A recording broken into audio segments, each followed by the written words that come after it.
You're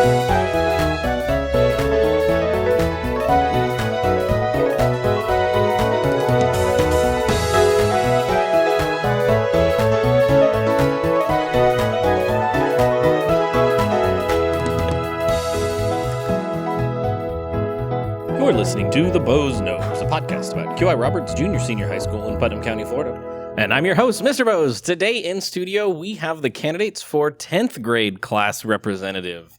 So thank you all for joining me. Let's go around the table, introduce yourselves to our listeners, and also answer the question, why are you interested in becoming a student government representative? Hi, my name is Trinity Hardiman. I want to be a part of student government because I feel like I just know a lot of people in my grade, many people that are in different groups, different cliques, and I just want to be able to represent all those different voices and bring us together as a class, really. Hi, my name is Riley Asbury, and I'm interested in becoming a student government representative because I love being a part of student government. I've been a part of it since 7th grade. I've been a representative since 7th grade, and I would just love the chance to continue doing so.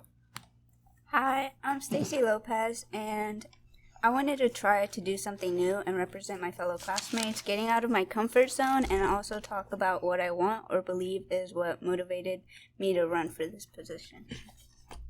Hi, I'm Cody Williams, and I wanted to be more involved in the school, and I wanted to be able to plan events that was happening throughout the school year. Hi, I'm Tinley Stith, and I want to be a representative because it's important for me to be involved in the planning and carrying out of activities at school. It's also good training for leadership in life and to be active in my community. Very good. We've got the 10th grade representing with girl power today. Woohoo! Way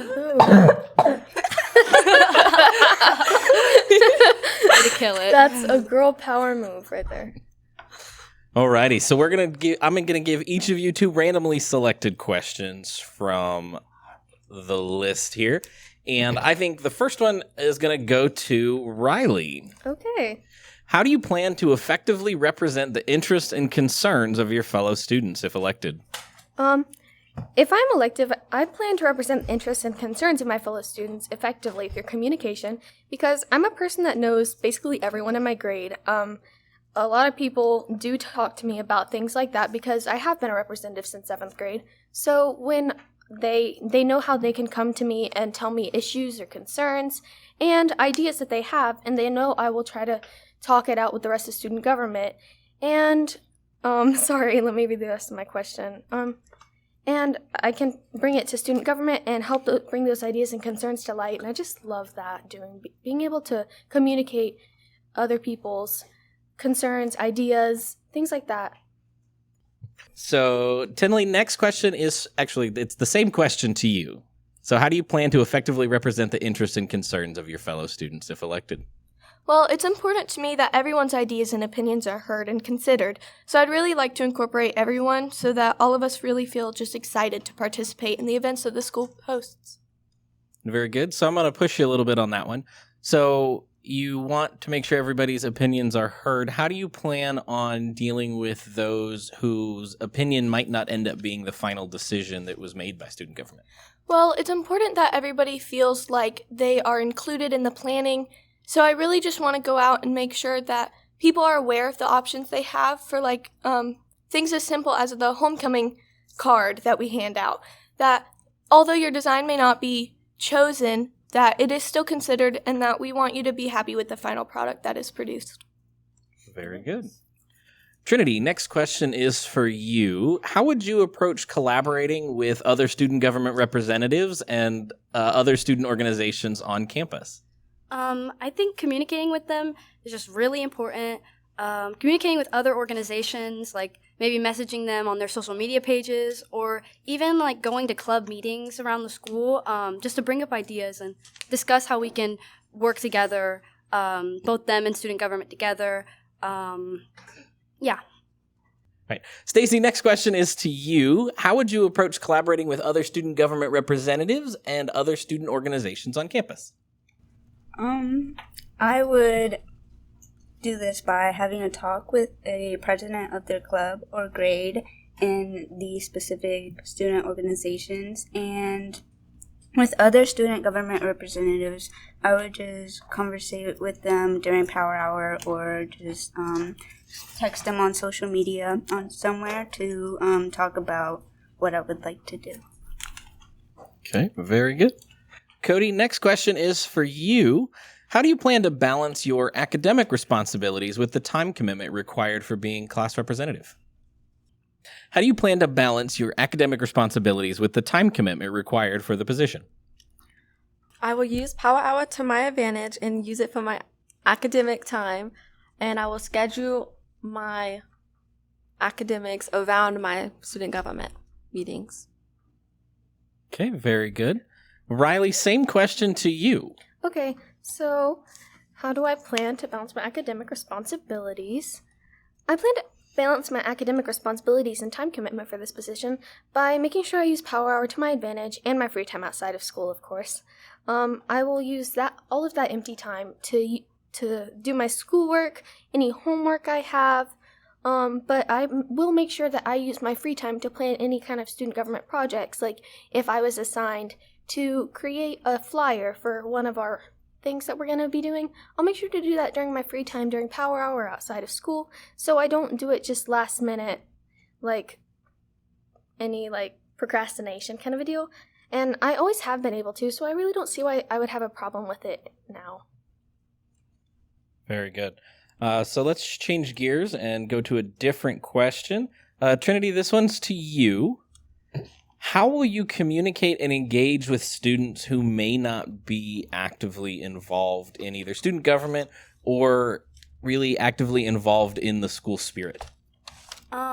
I might invite those students who are not as involved to meetings, just letting them get the opportunity to learn more about student government and what we do, and maybe get them a little more excited about it.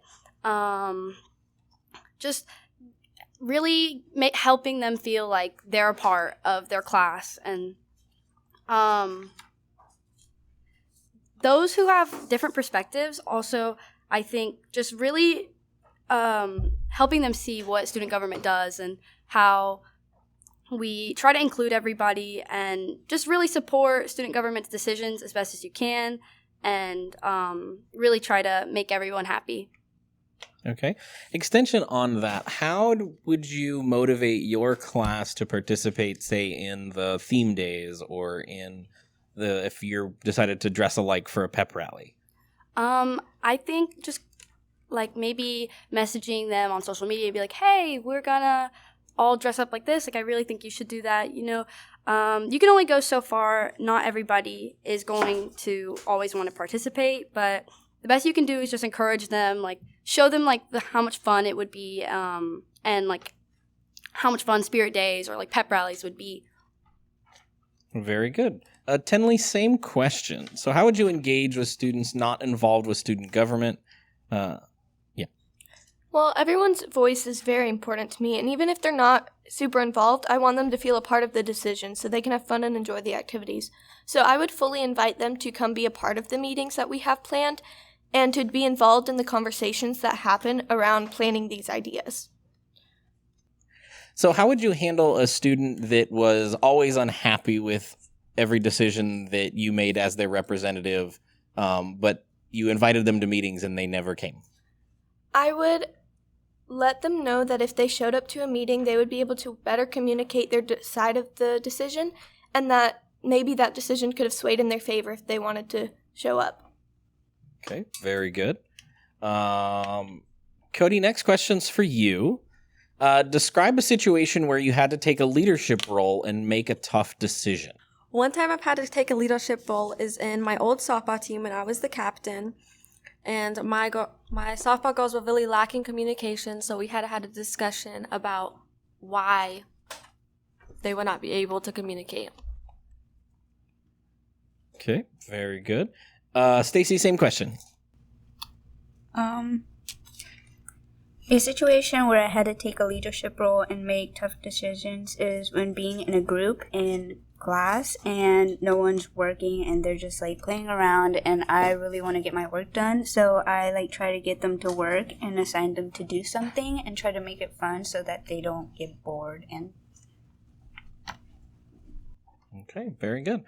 All right, so that wraps up our round of random questions. I'm going to give each of these candidates one last chance to make a plea to you, the listeners and the voters. So we're going to go actually in reverse order that we did introductions. And as you give your closing remarks, I want you to answer, what experience or qualities do you possess that make you a strong candidate for this role? The qualifications I have are I have 3 years of previous student government experience, and through that I have learned how to plan events, and I just love creating a fun experience for our class. The experience I have is I was the 6th grade student body president, and I was a representative in student government in 7th grade, and I am currently the secretary of Interact. The experience or qualities that I possess that make me a strong candidate for this role is my strong desire for making everyone feel comfortable to do school activities because it's something they like and want to happen, and I am also president of Debate Club. All right. Me personally, I've been a representative for the past 3 years, which gives me really good experience. I love planning events. I love helping contribute ideas and helping to communicate other people's ideas that are outside of student government. And I was class president last year. I think I did a pretty good job of it. I really love when students, my other classmates will come and talk to me about ideas they have that they really want shown, but they really are like too nervous to come to the meetings, and I'll communicate that for them. I know how to represent my grade level's requests and how to communicate those ideas into the student government meetings. I'm a good leader, and I'm good at getting things done and getting people involved with things, because during the pep rallies, I love to take control with that. I love to get people's ideas, how to put them on the papers on the wall. I love just decorating and helping get people involved with that. And those are just a few things that I think would make me a strong candidate for this role. I was in student government last year, so I'd say I definitely have learned a lot. I also have some experience in some other clubs, so I'd say I'm pretty good at communication. Some qualities, like I think I have. I'm just really good at communicating and having an open mind, and I think those are just really important when it comes to being a representative, and I would say I demonstrate those very well. Very good. So thank you, ladies, for joining me, taking the time to sit down and plead your case to your voters. Listeners, we will be voting September 15th during Power Hour, so make sure you mark your calendars. We will have one more episode after this of our 7th graders, and then we will resume the regularly scheduled Bo's Knows podcasts, where we continue to talk to students and teachers on campus. But that wraps up another episode of the Bo's Knows. Thank you for listening. Listeners, if you like the podcast, subscribe on your favorite podcast player of choice so you don't miss out on future episodes, and please share with your friends. Until next time, excellence in all endeavors.